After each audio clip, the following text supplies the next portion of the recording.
Hello guys, in this video I'll show you how to fix a Firestick that is stuck on the logo after an update.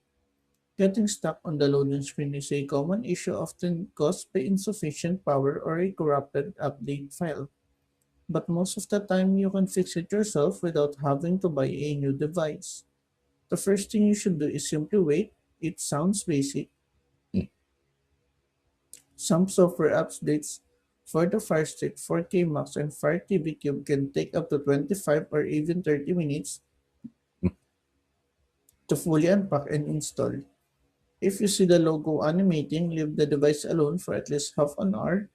If you unplug it while it's still processing the update in the background, you risk breaking the device, which makes it much harder to recover.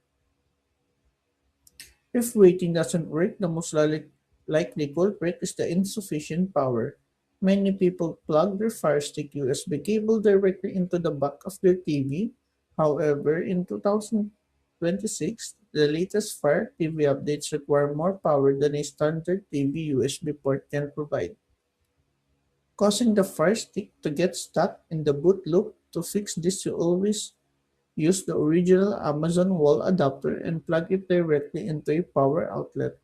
If you are already using the wall adapter, try switching to a different micro USB cable, as a frayed or low quality cable can prevent the device from booting past the logo.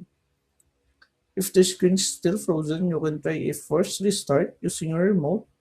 Press and hold the select button and the play pause button at the same time for about 5 to 10 seconds. This forces the hardware to power cycle and can often clear out any temporary software glitches that happen during the update. You should also try unplugging the fire stick from the HDMI port and the power for at least 60 seconds before putting it back in.